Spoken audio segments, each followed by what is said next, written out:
when we talk about the responsibility to protect, what comes to mind most of the time immediately is military intervention. But it is important at the outset, before we start our conversation, to specify that R2P basically consists of three pillars. The first one is really the protection responsibility of the state. The second one is international assistance and capacity building. And the third pillar is really what's called in UN jargon the timely decisive, thank you, the timely and decisive response, which is what mostly translates into what we know as the military intervention.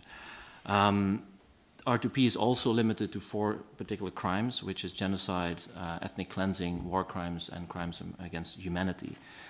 So Ambassador Schaper will focus mainly on the third pillar tonight. So the Ambassador will speak for about 20-25 minutes, and then we'll open it up for questions. Thank you, Robin, and thank you for already having given a short introduction to the subject itself.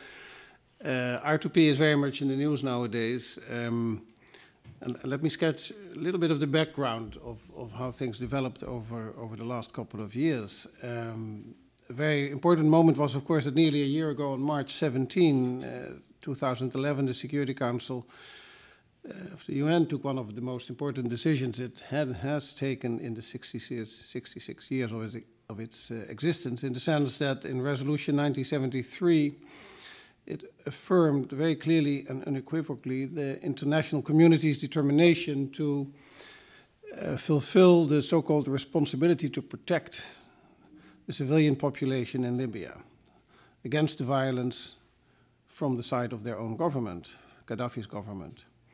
It also authorized the use of all necessary means, as it was called, including military measures, in order to prevent further casualties and loss of innocent lives.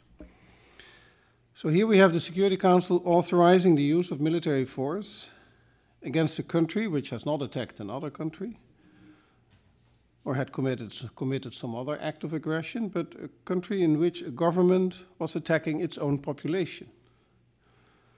And in doing so, it invoked the notion of the international community's responsibility to protect such a population against such a government. Basically a very fundamental decision here, which wasn't really taken like I said, in all the history of the Security Council before. Where did this come from? Basically the notion of the international community's responsibility to protect a population, a civilian population against its own government was officially recognized in the 2005 Summit of Heads of State and Government, which took place on the occasion of the UN's 60 years existence.